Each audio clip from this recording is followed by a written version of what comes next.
So students, today we will be starting with the chapter matrices. Before proceeding towards the textual questions, let us clear some basic concepts. Let us study some introduction of matrices. So first of all, we should know what is matrix. What is matrix?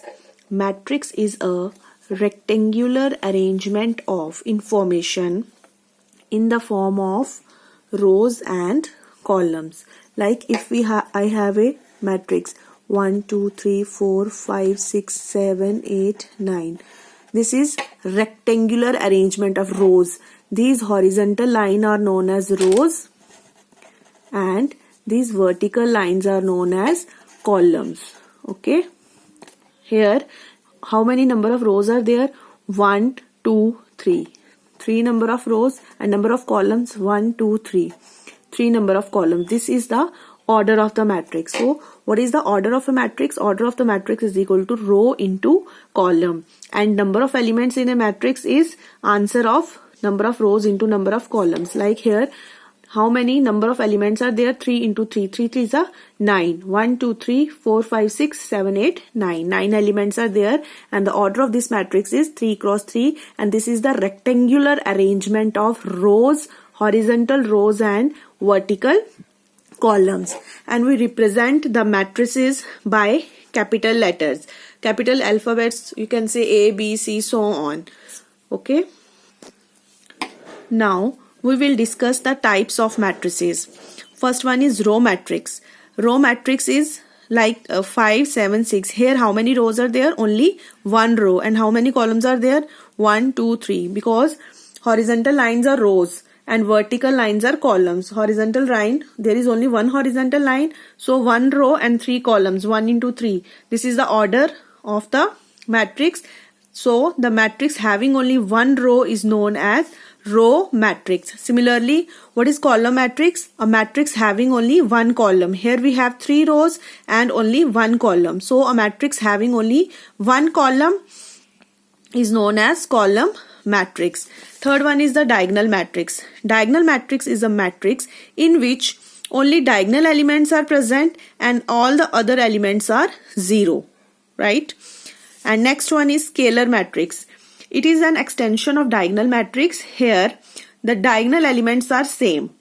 Okay, all the diagonal elements are same and the rest elements are 0. Identity matrix. In identity matrix we have it is also a diagonal matrix having all the diagonals as 1. We can write it as 1. So in matrix we have to use 1 in matrix form. So we write identity matrix like this. And the last one is zero matrix. Zero matrix is a matrix in which all the elements are 0.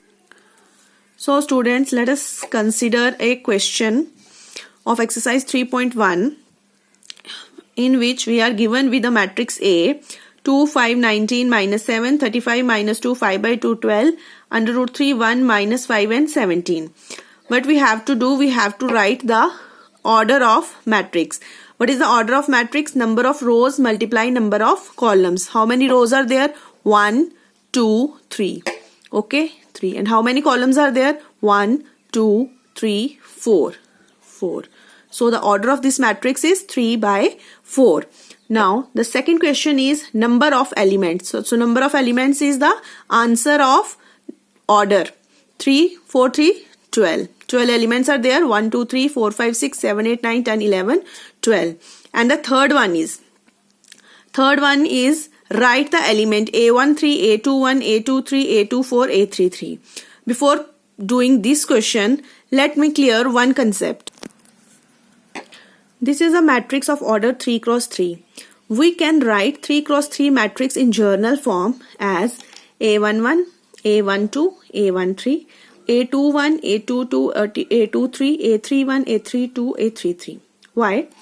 A11 means first number is row and second number is place of column. A11 means this is the element of first row and first column. A12 means this is the element of first row and second column. A13 means this is the element of first row and third column. Likewise, A21 means this is the element of second row, first column, element of second row, second column, element of second row, third column. Similarly, this is the element of third row, first column, third row, second column, third row, third column. Okay, if I have to write 2x2 matrix in journal form, तो उसमें हमारा क्या आ जाएगा students, उसमें हमारा आ जाएगा, जैसे अगर हम A लेते हैं तो क्या आ जाएगा, A11, A12, A21, A22. Similarly, we can write any matrix in journal form. Now, coming back to this question, A13. A13 means element in the first row, third column. This is the first row, third column. This is 19. Okay. Second is A21. A2 means second row and first column, 35. Third is A23. A2, 2, second row, 3, third column, 5 by 2. A24, 2 means second row, 4 means 12, fourth column. Okay, A33, third row, third element, third column, minus 5. So, this is the solution of this question, right? Now students, let us take one more question. We have to construct a 2x2 matrix. A is equal to Aij, whose element is given by Aij is equal to I plus j ka whole square divided by 2. This is, we are given with this. Here I, what is I? I is row and j is column. So we have to construct a 2x2 matrix. So 2x2 matrix is this. A11, A12, A21, A22. This is 2x2 matrix. Now students, जहां पर हमारा I है, I, this is Aij. Aij means number of rows, number of columns. This I represent row and j represent column. And we know that in this form, in this journal form, the first prefix is denotes row and the second one denotes column. So here we have I plus j whole square. A11, here I is 1, j is 1. 1 plus 1 का whole square divided by 2, 2 का whole square divided by 2, 4 divided by 2 is equal to 2. A12, 1 plus 2 का whole square divided by 2. 1 plus 2, 3 का square divided by 2, 9 by 2. Similarly, A21, 2 plus 1 का whole square divided by 2, again 9 by 2. A22, 16 by 2 is equal to 8. Now, we have to construct a 2x2 matrix. तो ये हमने सिर्फ इतना निकालना नहीं है स्टूडेंट्स, निकालने के बाद हमने इसको मैट्रिक्स फॉर्म में भी लिखना है. तो if we represent the matrix by A, then A11, A12, A21 and A22. These are the elements of matrix. Now students, let us take another question. Find the value of x, y and z from the following equations. X plus y 2, 5 plus z xy is equal to 6, 2, 5, 8. यहाँ पर अगर हम देखें तो इस matrix का order कितना है, 2x2, और इस मैट्रिक्स का ऑर्डर भी कितना है, 2x2. तो जब हमारा दोनों मैट्रिसेस का ऑर्डर जो है वो सेम होता है, तब हमारा एक कंसेप्ट लगता है equality of matrix. Equality of matrix क्या बोलती है कि दो मैट्रिसेस तब इक्वल होती हैं जब उनका दोनों का ऑर्डर क्या होता है, सेम होता है. तो इक्वालिटी ऑफ मैट्रिक्स क्या कहती है, जब दोनों का ऑर्डर सेम है तो दोनों बराबर होंगे एलिमेंट्स. मतलब कि जो इसका फर्स्ट एलिमेंट है वो इसका फर्स्ट एलिमेंट के बराबर होगा, इसका सेकंड एलिमेंट इसके सेकंड एलिमेंट के बराबर होगा, ये एलिमेंट इसके बराबर होगा और ये एलिमेंट इसके बराबर होगा. तो बाय इक्वालिटी ऑफ मैट्रिसेस हमारा आ जाएगा similarly x plus y is equal to 6, 2 is equal to 2, 5 plus z is equal to 5, xy is equal to 8. Okay students, तो यहाँ पर हमारा क्या आ जाता है, फिर यहाँ से हमारी 3 इक्वेशंस बन जाती हैं. इस इक्वेशन को अगर हम सॉल्व करते हैं तो हमारा z की वैल्यू आ गई 0. ठीक है, हमने निकालनी क्या है, xy और z की वैल्यू. z की हमारी आ गई 0. तो यहाँ से हम ले सकते हैं equation xy is equal to 8. तो यहाँ से अगर मैं फर्स्ट इक्वेशन लेती हूँ, यहाँ y की वैल्यू कितनी आ जाएगी, 6 माइनस एक्स. तो मैंने यहाँ पर सब्स्टिट्यूट कर दिया 6 माइनस एक्स. तो ये क्वाड्रेटिक इक्वेशन बन गई. इसको क्वाड्रेटिक फॉर्म में लिखा, ax² + bx + c की फॉर्म में लिखा, इसको फैक्टराइजेशन किया, फैक्टराइजेशन से हमारे दो रूट्स आ गए, x = 2 और x = 4। अब जब x = 2 होगा तो y कितना हो जाएगा हमारा 4। किसी भी इक्वेशन में डाल दीजिए, इस इक्वेशन में डाल दीजिए, ठीक है। अब जब x 4 हो जाएगा तो y कितना आ जाएगा 2 और z तो हमारे पास आ गया 0। तो these are the two values of x, y and z। So students, this was all about your first exercise. Now please go through all the textual questions in your given in your book and solve all these questions in your notebook and let me know about your doubts if there is any. Now we will proceed towards your second exercise. I have tried to solve all the questions in this video. Rest all the questions are similar to these 2-3 questions, so please go through your textbook. Now we will move towards your second exercise, which is basically based on the concept of addition, multiplication and subtraction of matrices. Now if we talk about the addition and subtraction of matrices, addition and subtraction of matrices is possible only if both the matrices are of same order. That is students, अगर हम दो matrices लेते हैं, अगर एक का order 2x2 है और सेकंड का ऑर्डर 2x3 है, तो एडिशन और subtraction is not possible in that case. Later on we will talk about multiplication of matrices also, but first of all let me clear about addition and subtraction property. पहले हम इसका discuss कर लेते हैं. तो अगर जैसे मुझे यहाँ पर 3 मैट्रिसेस दी गई हैं students, A, B and C, और मुझे बोला गया है कि A + B निकालिए, A - B निकालिए, 3A - C निकालिए, AB निकालिए और BA निकालिए. Now first of all forget these two, let us focus on addition and subtraction. Okay students, तो A + B, मैंने पहले ही कहा कि एडिशन और सब्ट्रैक्शन कब पॉसिबल होगी, दो मैट्रिसेस की, जब दोनों मैट्रिसेस का ऑर्डर जो होगा वो बिल्कुल सेम होगा. मतलब अगर एक मैट्रिक्स मेरी अगर 2x2 है तो दूसरी भी 2x2 होनी चाहिए, स्क्वायर मैट्रिसेस होनी चाहिए. अगर एक 3x3 है तो दूसरी भी स्टूडेंट्स 3x3 ही होनी चाहिए, अदरवाइज एडिशन जो है हमारी पॉसिबल नहीं होगी. हेयर देखिए, A + B, A का ऑर्डर कितना है 2x2 और B का भी ऑर्डर कितना है 2x2. ऑर्डर आपको याद होगा, मैंने अभी बताया था आपको, number of rose into number of columns.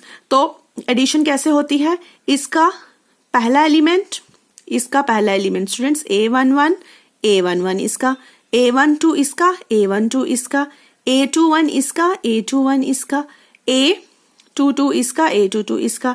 तो ये प्लस करेंगे हमारा तो आ जाएगा 37 और 17. और जो रिजल्टेंट मैट्रिक्स आएगी उसका भी जो ऑर्डर होगा वो सेम वही होगा जो हमारी इन दोनों मैट्रिसेस का अलग अलग से था. तो स्टूडेंट्स अब A - B की बात करूं तो सिमिलरली इन दोनों का भी ऑर्डर सेम है 2x2 2x2, तो हम यहाँ पर सब्ट्रैक्शन पॉसिबल है. तो सिमिलरली फिर से इसका फर्स्ट एलिमेंट माइनस इसका first element, second element minus इसका first element minus of minus, तो ये हो जाएगा +3 + 2. फर्स्ट एलिमेंट -5, तो ये आ जाएगी स्टूडेंट्स मेरे पास मैट्रिक्स. इसका भी जो रिजल्टेंट मैट्रिक्स आई उसका ऑर्डर क्या आ जाएगा 2x2. अगला उसने बोला है 3A - C, तो 3A - C ये मैट्रिक्स लिख ली. 3 मतलब ये स्केलर नंबर है कोई, तो ये मैट्रिक्स के ये वाली A जो मैट्रिक्स है इसके अंदर जितने भी एलिमेंट्स हैं स्टूडेंट्स ये सबके साथ मल्टीप्लाई होगा. तो 3 2 6, 3 3 9, 3 4 12, 3 2 6. फिर ये फर्स्ट इसके फर्स्ट के साथ माइनस हो जाएगा, ये माइनस माइनस प्लस हो गया तो इसलिए यहाँ पर प्लस आ गया. 12 - 5, 9 - 3, 6 - 4. तो स्टूडेंट्स इसको जब हम सॉल्व करेंगे तो ये मैट्रिक्स मुझे मिल जाएगी. ये जो मिलेगी तो इसका फिर से जो रिजल्टेंट होगा वो हमारा क्या आ जाएगा 2x2 matrix. Now students I hope addition and subtraction आपको अच्छे से क्लियर हो गया होगा. एडिशन एंड सब्ट्रैक्शन पॉसिबल होती है जब दोनों मैट्रिसेस के जो हैं वो ऑर्डर सेम होते हैं. अब हम बात करते हैं अगर मल्टीप्लिकेशन की, तो मल्टीप्लिकेशन भी पॉसिबल होती है स्टूडेंट जब हमारे दोनों मैट्रिसेस के जो ऑर्डर्स हैं वो सेम होते हैं. लेकिन मल्टीप्लिकेशन तब भी पॉसिबल होती है जब दोनों मैट्रिसेस के ऑर्डर सेम नहीं होते, लेकिन under some conditions. For example मेरे पास एक मैट्रिक्स A है जिसका ऑर्डर है A × B, एक मैट्रिक्स B है जिसका ऑर्डर है M × N. तो for multiplication of two matrices, अगर ये जो क्या होता है, ये नंबर ऑफ रोज होती हैं, ये नंबर ऑफ कॉलम्स, अगर इस पहली मैट्रिक्स के नंबर ऑफ कॉलम्स जो हैं दूसरी मैट्रिक्स के नंबर ऑफ रोज के साथ मैच करेंगी, इक्वल होंगी, तभी जो है मल्टीप्लिकेशन पॉसिबल होगी, राइट. और जो रिजल्टेंट मैट्रिक्स आएगी उसका ऑर्डर क्या हो जाएगा A क्रॉस n। ठीक है, यही मैंने लिखा है। For multiplication of two matrices B must be equal to M। This B and this is M. That is, number of columns of first matrix must be equal to number of rows of second matrix, and the resultant order of resultant matrix in multiplication is A cross N. ठीक है, for example अगर हम इस question की बात करें तो यहाँ पर तो कोई प्रॉब्लम ही नहीं है स्टूडेंट्स। यहाँ ए बी है, ए का भी 2 क्रॉस 2 है और बी का भी जो ऑर्डर है वो 2 क्रॉस 2 है। तो यहाँ पर हमारे पास, तो अगर हम यहाँ मल्टीप्लीकेशन की बात करें, अब यहाँ पर भी 2 क्रॉस 2 है, 2 क्रॉस 2 है, तो मल्टीप्लीकेशन तो पॉसिबल है यहाँ पर। अब अगर देखें मल्टीप्लीकेशन कैसे जाती है, यहाँ पर ये यहाँ की रोज जाती हैं और यहाँ का हमारा कॉलम जाता है। पहले आ जाएगा फर्स्ट रो, फर्स्ट पूरे कॉलम के साथ जाएगी पहली पूरी रो। तो देखिए 2 into 1 प्लस 4 into -2। ठीक है, अब ये वापस पहली रो जो है वो सेकंड कॉलम के साथ जाएगी, 2 into 3 प्लस 4 into 5। ठीक है, अब ये सेकंड रो है, सेकंड रो फर्स्ट कॉलम के साथ जाएगी, 3 into 1 प्लस 2 into -2। अब ये सेकंड रो सेकंड कॉलम के साथ जाएगी, 3 into 3 ओके प्लस 2 into 5। तो इसको सॉल्व कर लेंगे तो हमारा आ जाएगा ये स्टूडेंट्स। ठीक है, तो हमारा क्या होता है, A B is not equal to B A, क्योंकि जब हम ऑर्डर चेंज करते हैं जो मैट्रिक्स है वो भी हमारी चेंज हो जाती है। तो यहाँ पर अगर हम बी ए निकालेंगे, सिमिलरली स्टूडेंट्स बी ए भी हमने क्या करना है, बी ए जब हम निकालेंगे तो बी ए में भी पहले बी आ जाएगा फिर ए आ जाएगा। सिमिलरली जैसे हमने ये निकाला है वैसे ही निकालेंगे। मैं इसको थोड़ा सा पॉज कर लेती हूँ, आप अच्छे से एक बार देख लीजिए इसको। यहाँ पर जब भी हम मल्टीप्लीकेशन करते हैं तो पहले एक रो जाती है सभी कॉलम्स के साथ, फिर दूसरी रो जाती है सभी कॉलम्स के साथ। यहाँ के पहले वाली रो के हम पहली वाली मैट्रिक्स की रोज लेते हैं और दूसरी वाली मैट्रिक्स के कॉलम्स लेते हैं। तो स्टूडेंट जितना आप मल्टीप्लिकेशन प्रैक्टिस करेंगे, जितने इसको आप अच्छे से सॉल्व करेंगे, उतना ही आपका होल्ड बनेगा मल्टीप्लिकेशन पे। स्टूडेंट्स ये हमने बात की थी मल्टीप्लिकेशन की जब हमारे पास नंबर ऑफ रोज और नंबर ऑफ कॉलम्स बराबर थे। Now let us take a different example when number of rows of both when order of both the matrices is not same. Let us consider this matrix. It is of order 3 cross 1. यहाँ पर कितनी रोज हैं 3 और column कितना है 1. And this is another matrix. यहाँ पर कितनी रोज हैं 1 और कॉलम्स कितने हैं 3. तो यहाँ पर क्या आ जाएगा, एक है 3 क्रॉस 1, 1 क्रॉस 3. तो हम पहले देखते हैं कि मल्टीप्लीकेशन पॉसिबल है। तो स्टूडेंट्स मैंने बताया था मल्टीप्लीकेशन पॉसिबिलिटी देखने के लिए क्या करते हैं, सेकेंड मैट्रिक्स जो होती है, सेकेंड मैट्रिक्स का जो नंबर ऑफ कॉलम्स होते हैं वो फर्स्ट मैट्रिक्स का नंबर ऑफ कॉलम जो है वो सेकंड मैट्रिक्स के नंबर ऑफ रोज के साथ इक्वल होना चाहिए। तो 1 1 इक्वल है, तो हाँ यहाँ पर मल्टीप्लीकेशन पॉसिबल है। और जो रिजल्टेंट मैट्रिक्स बनेगी मेरी वो क्या बनेगी, 3 क्रॉस 3 की बनेगी स्टूडेंट। तो students I hope I am clear to you people. तो जो रिजल्टेंट मैट्रिक्स बनेगी वो मेरी क्या बनेगी, 3 क्रॉस 3। तो अब मैंने जैसे बोला था जब भी हम मल्टीप्लीकेशन के लिए जाते हैं स्टूडेंट्स तो पहली वाली मैट्रिक्स की रोज कंसीडर होती हैं और दूसरी वाली मैट्रिक्स के कॉलम्स कंसीडर होते हैं। तो यहाँ पर चूंकि रोज कितनी है 3 है, तो रोज कितनी है हमारी 3 है यहाँ पर, और यहाँ पर कॉलम 3 है। तो पहले क्या हो जाएगा 1 2 ज़ा 2 ओके, फिर 1 3 ज़ा 3, 1 4 ज़ा 4। सिमिलरली सेकेंड रो जाएगी सब कॉलम्स के साथ, 2 2 ज़ा 4, 2 3 ज़ा 6, 2 4 ज़ा 8। सिमिलरली थर्ड रो जाएगी सब कॉलम्स के साथ, 3 2 ज़ा 6, 3 3 ज़ा 9, 3 4 ज़ा 12। अब स्टूडेंट्स शो इसका ऑर्डर कितना है 3 क्रॉस 3, नंबर ऑफ रोज कितनी है 3, नंबर ऑफ कॉलम्स भी कितने हैं 3। तो इसका रिजल्टेंट मैट्रिक्स का ऑर्डर कितना आया 3 cross 3। I hope it is clear to you now. Now the next question is find x and y if x plus y is equal to 7 0 2 5 2 cross 2 matrix and x minus y is equal to 1 0 0 2. This is again 2 cross 2 matrix. तो ये दोनों matrix का जो order है वो same है, तो हम दोनों को ऐड कर सकते हैं, ऐड कर सकते हैं। तो अगर हम ऐड करेंगे तो ये क्या हो जाएगा, y गेट सब्ट्रैक्टेड और यहाँ हमें क्या मिल जाएगा 2x। और जब हम ऐड करेंगे तो यहाँ इसका पहला एलिमेंट इसका पहला एलिमेंट 0 + 0 2 + 0 5 + 3। तो स्टूडेंट्स इसको करेंगे तो ये आ जाएगा मेरा 2x इज इक्वल टू 8 0 2 8। तो x इज इक्वल टू 1/2 इधर चला जाएगा ये, तो x इज इक्वल टू 1/2 बाहर है, अंदर सबको मिलेगा, तो ये क्या हो जाएगा, डिवाइडेड बाय हो जाएगा। तो ये इसका आंसर आ जाएगा x इज इक्वल टू 4104। अब हमने y की वैल्यू निकालनी है, तो दोनों में से स्टूडेंट किसी एक इक्वेशन में डाल दीजिए वैल्यू। अगर मैं लेती हूँ x plus y is equal to ये है, यहाँ से y कितना आ जाएगा, दिस मैट्रिक्स माइनस x की वैल्यू मुझे मिल चुकी है, वो इसमें डाल दो। सिंस अगेन दो मैट्रिसेस हैं, दोनों का ऑर्डर सेम है, तो सब्ट्रैक्शन पॉसिबल है, इन दोनों को सब्ट्रैक्ट करेंगे तो ये हमारा आंसर आ जाएगा। स्टूडेंट्स ये तभी पॉसिबल होगा, एडिशन और सब्ट्रैक्शन मैंने बार बार बोला है आपको, एडिशन और सब्ट्रैक्शन जो है पॉसिबल तभी होगा जब हमारा क्या होगा, ऑर्डर दोनों मैट्रिसेस का क्या है, सेम होगा। अगर दोनों मैट्रिसेस का ऑर्डर सेम नहीं होगा तो एडिशन और सब्ट्रैक्शन पॉसिबल नहीं होगा, राइट। Okay, thank you.